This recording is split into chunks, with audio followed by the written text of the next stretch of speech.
But let's move on to the main event of the show. Um, Tonight, we're going to talk about Georgia's 2025 depth chart predictions. So I'm going to go down the line and kind of how I see Georgia's uh, starting lineup looking at each position on the offensive and defensive side of the ball. So let's start first and foremost with the quarterback position. I think I think this will be a legitimate competition in the offseason.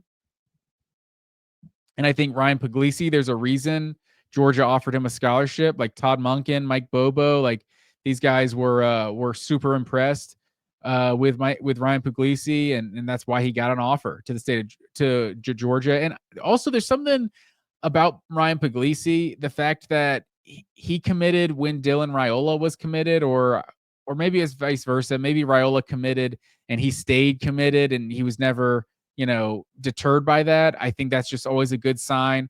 And a guy, but I feel like Gunnar Stockton, just his style of play, like the kind of guy he is, maybe I'm going off narratives and everything, but driving the 1988 truck or whatever, and just kind of it feels like he kind of has the heart and soul of the team kind of thing. So I think he has the pulse of the team, if you will. So I think he's going to be a tough guy to dethrone in terms of in practice.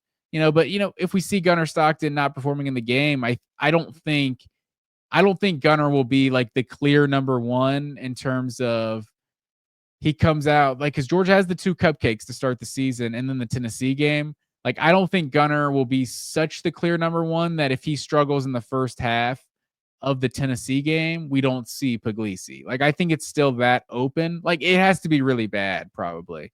But I think it's still open because, that there is this. He's had one career start in his career, so I think a little redundant there, but you get the point. So I think Gunner's just going to be a hard guy to dethrone as far as in the off season. But I think Puglisi, people really hype him up. Uh, and Jaden Rashada, that's another mini news story that I guess he's just going to be working with a coach or a trainer, and he's gonna, I guess, stay in the portal until the spring portal window opens up. But he's not with Georgia's program, I believe. I think Georgia's usually pretty cordial about that stuff, and I think they'll probably let him use the facilities and things like that. But yeah, I guess he's not with the team, but he is he's still in the portal, so won't be a decision until spring. So that's an interesting one. And then the running back position. Let's stay on topic. I think Nate Frazier is the clear number one. And I think a lot of Georgia fans don't want to hear this. And I'll say what my depth chart prediction, quote unquote, I'm predicting kind of production here, and who we're going to look up at the end of the season has, the most carries and just the most snaps, that sort of thing. And Nate Frazier, I think, will be the clear number one. And I think a lot of Georgia fans might not want to hear this. I think Cash Jones is going to be number two. And he's a reliable pass blocker and a solid receiver out of the backfield. It makes you a little what's predictable when you have him in the game, because Georgia's not running that often. But I think you'll see still a good bit of Cash Jones, and he's made some plays in his own right. And then I also think with the health concerns of both of the Robinson boys, Branson Robinson and Roderick Robinson. I feel like Roderick Robinson was the one I was a little higher on coming into 2024. But these guys they've kind of shown the same. They both kind of flashed a little bit, and then unfortunately had multiple injuries slow them down in their time in Athens. So hopefully we get to see those two. Because I think after that, it's Dwight Phillips and Chauncey Bowens, guys that are pretty unproven. And then true freshman Bo Walker coming in as well. Not the highest ranked recruit, but still true freshman. And then at the wide receiver position, going off the same type of, I'm not splitting them down X, Y, slot, anything like this. I'm just going off of what I think is the production wise, and I think Noah Thomas will be Georgia's leading receiver. I think Dylan Bell, I think will still be that number 2 guy. If Colby Young plays, I think Colby Young could be right there with Dylan Bell. It's hard to speculate about him to this point. And I think that would be healthy for sure for Georgia's receiving room. And then I think Zachariah Branch is going to be that next option behind Dylan Bell. I think you'll see him more like in that slot role, get some of these gadget type plays. And then I think you'll see Nitro Tuggle.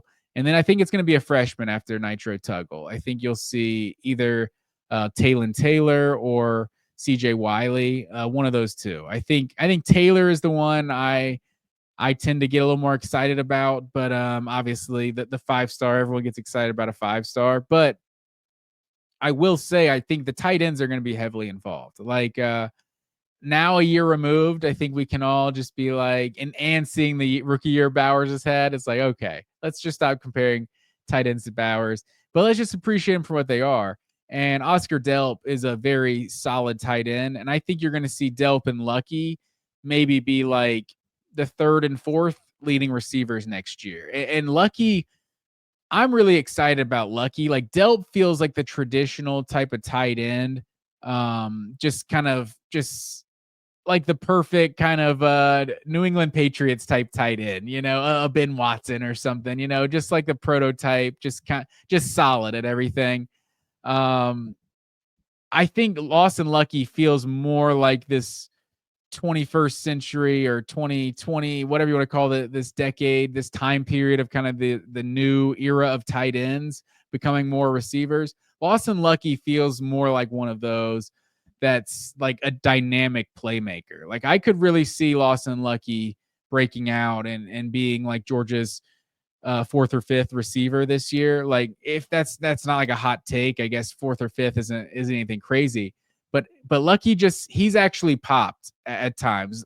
Delp is a really solid player, but Lucky has some of that big play potential. So I'm really excited to see Lawson Lucky in another year this year. And then Elias Williams, the true freshman, is the one that I just want to see. Like Elias Williams, this guy is just a freak athlete. What is he, 6'6", I think, coming out of South Georgia. Like I really want to see this guy in a Georgia Bulldogs uniform. Oh, and Jackson Johnson chime in with the live chat. I appreciate it, Jackson. Nice little factoid here. The 2025 matchup of Georgia Tech will be the 7th time that it will not have been played on a Saturday. Yeah, and I'm here for it, man. It's Black Friday. Maybe they'll rock the black jerseys one day. I'm always hoping for it. I don't know. I don't think we'll ever get it, but yeah, I appreciate you chiming in, Jackson. But then let's go to the offensive line. So I think the offensive line is one of the biggest question marks on Georgia's team coming into 2025, and I think you'll see at the tackle spots. I think it'll be Ernest Green and Monroe Freeling. I tend to think that Freeling will be on that left side, and you'll have Ernest Green on the right in that right tackle spot. I think Ernest Green is better than what we saw in 2024. You saw the guy have a really good year at the left tackle spot in 2023, and maybe he gets back to that, and he's back at that left side next year. But he had some injuries at times, so who knows how many games he's playing, like not at 100%. So I tend to give him some leeway because we've seen him be good before. Those tackle spots have to be improved from a year ago. And then Bo Hughley, like this guy was a big time prospect. He kind of reminds me of that Broderick Jones. He wasn't nearly as highly ranked as Broderick Jones, but in terms of that guy that's like 280 something coming out of high school, like that's like the old school offensive line recruiting. All the dudes were like 275, 280, and you had to put pounds on them to get to 300. Now these guys Georgia's recruiting are coming out like 350 pounds, and you're getting them down to 330 to play, slimming them down to 320, 330. It's just kind of crazy. But yeah, I think you'll see Bo Hughley play, and maybe he's good enough to beat one of these guys out. But I think in year 3, I think they're ready for him to make that jump. Maybe he's the kind of super sub, and Georgia kind of rotates 3 guys at those offensive tackle positions like they've done in years past. But in general, I think you want to have a cohesive, 5-man unit that you're trotting out the same guys every week. So, um, and then looking at the left guard position, Micah Morris, he's played some starter snaps at times in his career. So Ratledge missed a lot of time last year. So there's been injuries, and I think Micah Morris is a guy you feel confident about at that left guard position. Sounds like Daniel Calhoun, even though he's a tackle coming out of high school. He was Georgia's highest ranked recruit in that 2024 class, and this guy was a top 50 recruit, I believe, coming out of Walton, I want to say. And so this guy was big time, and so maybe he's one of those. And I always loved, like, when Alabama would. I feel like they would always do that when they had these big time recruits. Like, they'd have the stud freshman tackle playing guard. And then, once it's his time to play, once that guy moved on to the NFL, then he'd move over to tackle. So you just tackles just tend to be the best athletes. No disrespect to the guards out there. But so Daniel Calhoun, that's a redshirt freshman potentially. I think he's the one we'll see at that guard position, it sounds like. And then Drew Bobo, I think, at the center position. So I think Cortez Smith, the true freshman from Parkview, I think, is a candidate to back up Bobo at the center spot. But yeah, I don't think you'll see any true freshmen maybe seeing the field unless Juan Gaston. If there's going to be a true freshman that gets in this lineup, I mean, what is this guy? I don't have it in front of me. Like 6'8", 350, I want to say. Let me pull up this 2025 class here with the Georgia Bulldogs. This is what the people want. It's great radio. But you also have, Michael Uini, Marcus Easley, Nair Daniels. 2025 class, or 2024 class, I should say, is really interesting. Ranked class in the country. And so it feels kind of like the talent level at Georgia has kind of come back down to earth a little bit, if you will.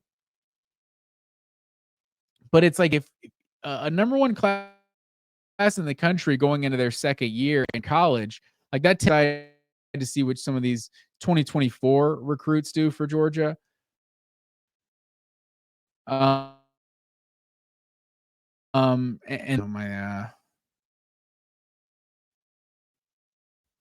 my internet's being slow, ladies and gentlemen. So I don't want to waste more of your time. I was trying to pull up what Juan Gaston's ranking was coming out of high school, as well as what is his height and weight listed. 6'7", 365. And he was a 108th ranked recruit in the country coming out of Westlake. So yeah, I'm really excited to see that guy, especially some of the clips you saw coming out of the All-American practices this year. And this guy was I think he was the MVP, offensive line MVP, one of the days during those practices. So yeah, if there is a true freshman that can come in and play right away, I think Juan Gaston would probably be that guy.